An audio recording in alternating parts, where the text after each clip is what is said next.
বাংলা ক্রিয়াহীন বাক্যে যদি কোনো অবস্থা অতীতকাল হতে বর্তমানকাল পর্যন্ত বিস্তৃত বোঝায়, তাহলে ইংরেজি করার সময় হ্যাভ বিন অথবা হ্যাজ বিন বসে।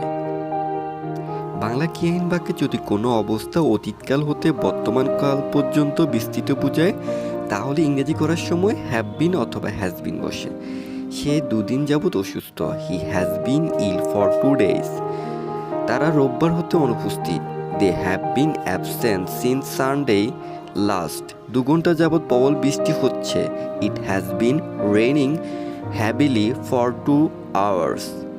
নোট: সিঙ্গুলার সাবজেক্টের পরে হ্যাজ এবং প্লুরাল সাবজেক্টের পরে হ্যাভ বসে।